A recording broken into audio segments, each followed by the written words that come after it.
So most property owners think pets are just a policy issue. In reality, they're an operations issue, a risk issue, and a revenue issue. Today, we're going to unpack what's really happening behind the scenes. And joining me to do that is Luis Zamora, Head of Client Success at PetsVivo. Luis works directly with property owners and operators dealing with this every day. If there's anyone who sees how pets actually impact housing and hospitality in real time, it's definitely him. But Luis, welcome. I want to really kind of start at a high level. When people hear pets in housing or hotels, they usually think of restrictions, but you approach this as a much bigger like economic and operational issue. But what does that mean? Thanks, Eddie. Really happy to be here. If there's an opportunity to talk about pets and animals, I always take it up. I have two dogs myself. Before this we were talking. I know you have a dog, so this is more of just this is a personal issue to me, not just a work or a career. So, what does it mean? Pets in housing, pets in hospitality. How we got here was pets now, households in the United States in 2010, pets made up like 50% of households. Right now it's at 70%. And so there's been this huge cultural shift in America, in the world, towards pets being viewed as family members.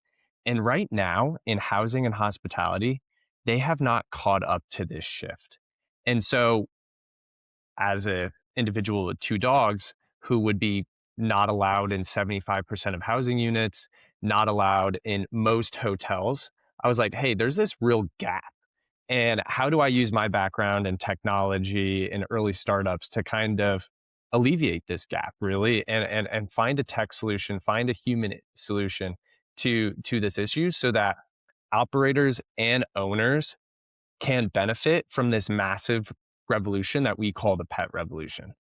And listen, there's no mistaking that even the market dictates that it's much harder to raise a family. And so for a lot of people, the family starts with pets. And so that I've seen the increase just from a real estate perspective, right? And the Yeah. clients that we've served in our area, that's a real thing, right? So maybe I can't afford to start a family, but a lot of people turn to pets. And you're right, absolutely. The amount of money and care that is given towards our pets today is just incredible. Yeah, exactly. And so, you know, with I can add some numbers to kind of the story that you're painting right now. So right now, 98% of pet owners consider their pets a family member.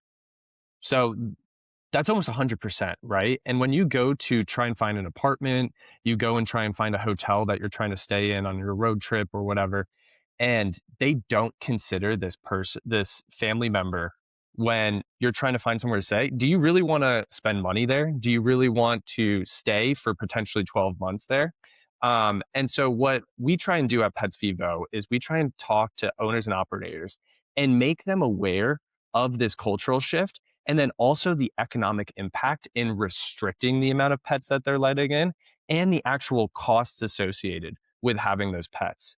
Um, and if you want, I can kind of dive into those costs, but Yeah, it's pretty that mind was where blowing. Once, that's exactly where my mind was going. Thank you. And so really specifically, I mean, obviously there is yeah, hidden costs, but what are operators underestimating right now when it comes to pets? yeah, the biggest one is the costs, right? So we work with an amazing, amazing nonprofit called the Pet Inclusive Housing Initiative. When it comes to housing, they saw that only 9% of pets are causing any kind of damage in the unit.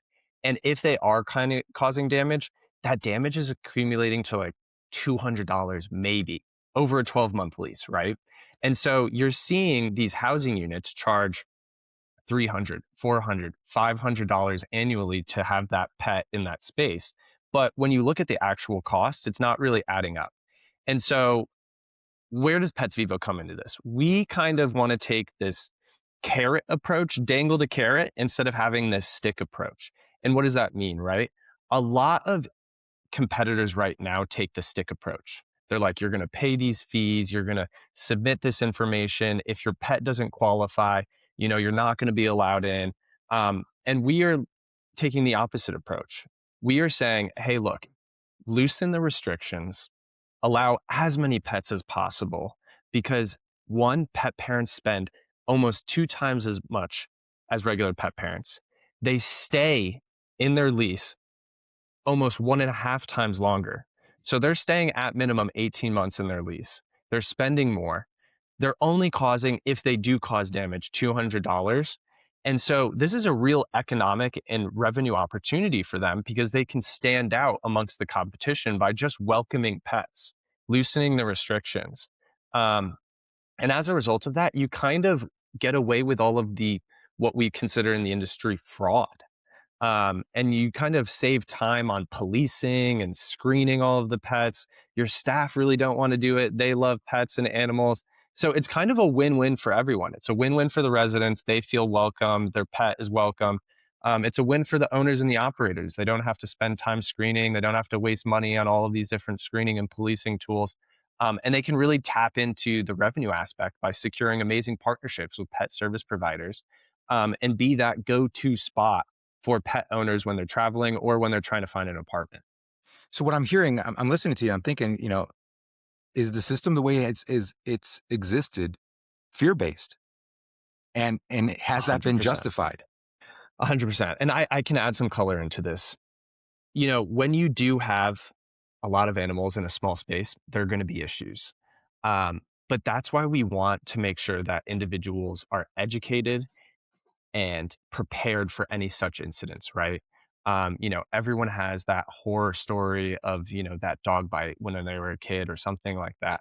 It's actually quite rare. And if it does happen, the average insurance payout is around $20,000. So what we noticed is these insurance programs put in these breed restrictions, these weight restrictions, because there's some kind of data that shows that breeds or weights tend to have higher insurance payouts due to the damage that they cause in a bite incident. But when you're looking at an overall master insurance policy, a $20,000 claim is actually not that much, and it's just going to raise your premium. So owners and operators are like, we don't want to submit claims. We'll actually pay out of pocket for this, and that's where the real hurt comes into play. So we worked with some insurance companies. We worked with owners and operators, and we created bespoke plans that protect for this specific incident if it does happen, on a property. And so they don't have to tap into that master insurance policy, and they're actually protected just as the protection is just as secure as their master insurance policy, but it doesn't have breeder weight restrictions. So they allow the benefits of, all pets are welcome. And just in case something does happen, we're protected. And so that's kind of like the mantra that we set, make sure that you're protected, have sound policies, have sound SOPs in case something does happen. But the numbers and the metrics really show that it's not going to happen. But just in case it does, we do have that protection plan in place. Yeah, and that's actually where I was going to go with that. That the kind of the follow up question is: I'm an owner, I'm an operator. What is this? Yeah. They're obviously watching my net operating income. How is this Mhm. affecting me? More specifically, if we could, just more specifically, the Right. pluses and where is it hurting me? Right. So I want to break this down between housing and hotels because it's quite different, right? Um, on the housing side, we're seeing owners and operators look very, very closely at what we consider pet revenue. It was that number I was talking about earlier. They're charging anywhere from $300 to $500 in a non-refundable pet fee, and then on top of that, they're charging around $300 to $500 as a refundable deposit in case of any damage. What we go educate these housing providers is, do you want that $500 fee, that $500 deposit, or would you rather fill those vacant units, right? Those vacant units are costing anywhere from $1,800 to $2,500 sitting on your books right now unoccupied. Plus, turnover costs for having someone leave anywhere from $3,000 to $7,000. So what we go in and we say, hey, look at the bigger picture. Yes, if you loosen pet fee revenue or maybe even remove pet fees entirely, that line item on your NOI is going to go down. But if your occupancy goes up, if your turnover and retention rates stay high, or your retention rates stay high and your turnover stays low, in the long run, your NOI is still going up. Oh, and by the way, there is a ton of pet brands, pet products, pet service providers that want to tap into your market. You have 300 units, 250 of those have pets, dog walkers, dog groomers, dog boarders. They are going to pay you X amount for every customer you give them. They are going to give you a discounted rate.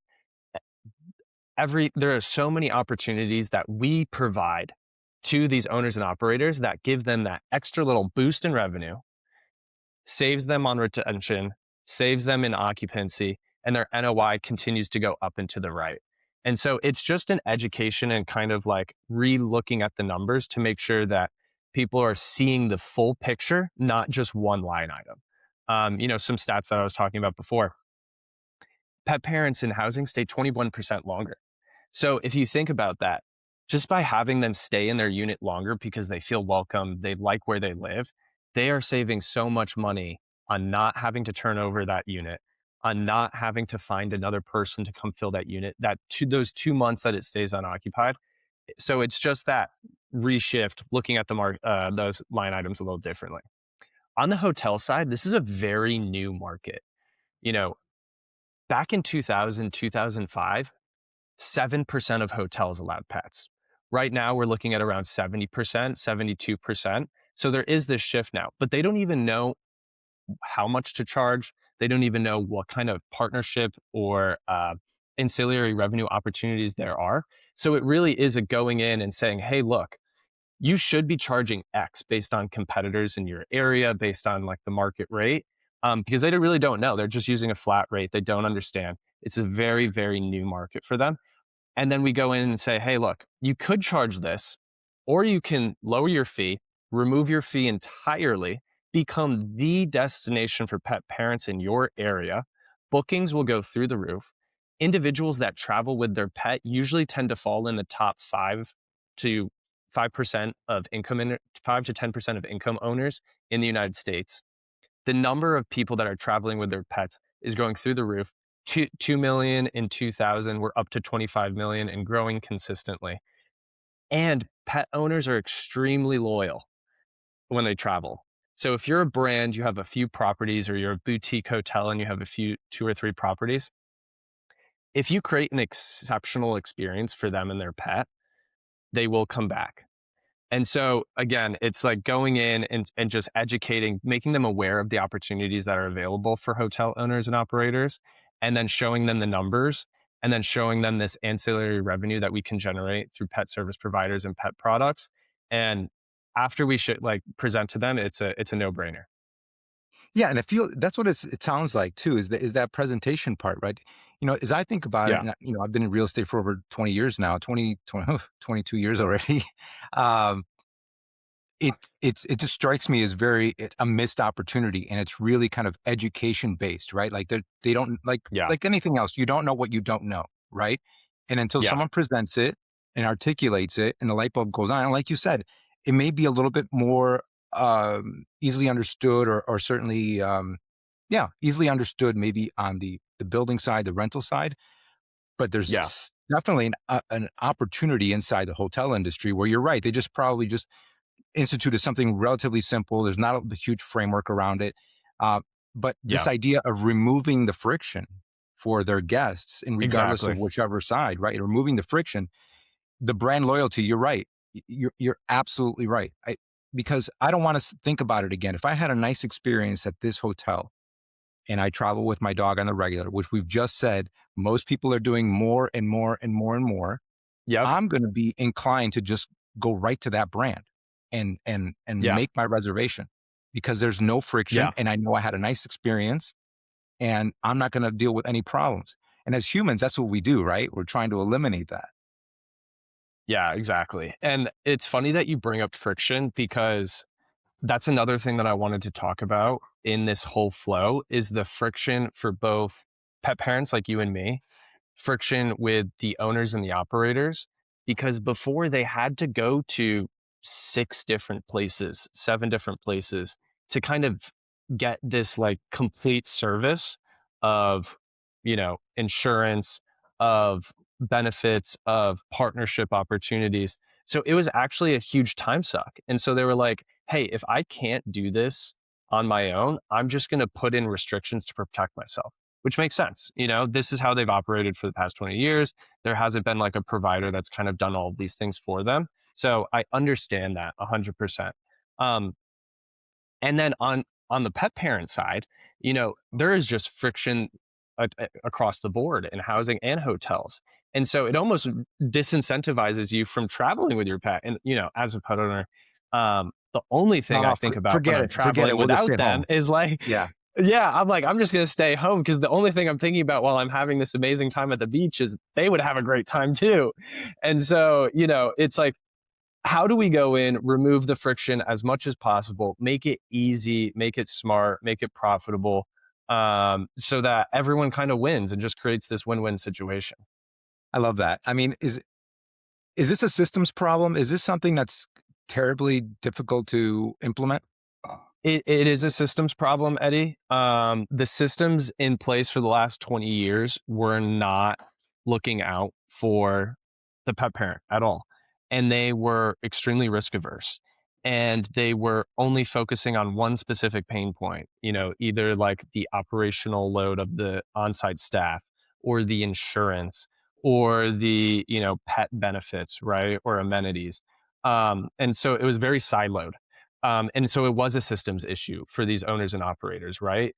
Um, can you imagine having four systems just to manage pets? Like that's mind blowing. They have 20 other things that they're worried about, the water usage, fires, like, parking, etc. So they have a ton on their plate. Adding four systems just to manage pets is just mind blowing.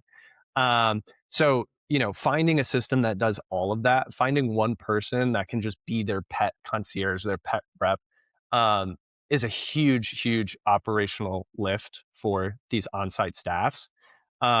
And then when you go and talk to the owner and operator, and you're like, oh, there's also these cost savings, there's also this ancillary revenue, that's all provided by this one system. They're like, duh, sign me up. But there is some kind of education involved early on, to make them aware of this, because the media, etc., likes to make these pet incidents bigger than they actually are, and they're very, very rare. And like I've said before, if you take a carrot approach and you give residents or you give guests sound policies, fair policies, you have protection in place, you have all of the amenities in place, people tend to do the right thing, and people tend to want to do the right thing when they feel welcomed and they feel appreciated. Once you start putting in these restrictions, they start trying to go around them, they sneak.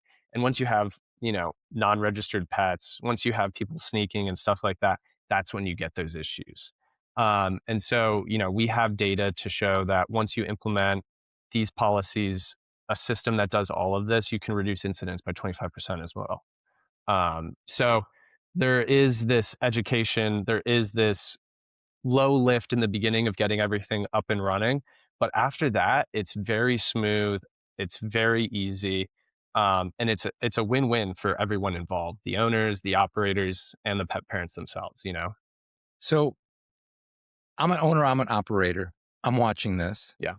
I'm starting to understand it, but I do nothing about it. What's the risk here? What am I risking by staying where I'm at in my lane? And what am I missing out? Yeah. Yeah.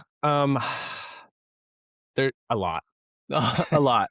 I think the main thing, Eddie, is this cultural shift is not changing or reversing, right? It's only accelerating and becoming more prevalent. So, are you going to adjust to the times, or are you going to be left behind is the big one, because expectations around pets are going to continue to rise. And as a result of not innovating, as a result of not welcoming pets, you're going to be losing residents and you're going to be losing guests. And that ultimately hits your bottom line. Um, Now, I don't like to do the scare tactic as well, but if you don't have specialized protections in place as well, I was talking about these insurance products, I was talking about these, attorney vetted policies, attorney vetted SOPs for your staff. you're indirectly increasing your risk and liability exposure as well. So, as more pets become more common in your buildings and your properties, this is stuff that you need to have in place. This isn't an afterthought. This is a necessity. And then on the last side is if you were a pet parent yourself, you know, having more pets around and having this welcoming environment, it just creates such an amazing experience. You feel the energy when you walk into an apartment or you walk into a hotel, and you see dogs having fun, you see humans and guests having fun and residents having fun. It really is an amazing brand differentiator. And so we go into these properties and we say, hey, look, like you could be the one spot in the for surrounding 5 miles to be the place for pets. Not only is it going to help your revenue, but it's also just an amazing feeling and brand differentiator. And so if you're not looking into this, and every property has their different exposure and liability, so you got to do what's right for you. But to be the pet place is going to really stand out in this coming decade. And it's going to be the defining characteristic for a lot of properties if they succeed or if they don't. Really appreciate this conversation, Lisa. Hopefully it's been really helpful because if you own or operate apartments, hotels, or rentals, and this conversation starts to hit home in terms of your reality, stay connected with us because what we're doing is we're committing to breaking down and sharing a lot of these real world examples as we go. So you can make a lot of smarter decisions around your pets, your properties, et cetera, and your business. But Luis, I really appreciate you being with me today. And we look forward to seeing all of you on the next one. Thanks so much. Thank you so much, Eddie. Have a good one.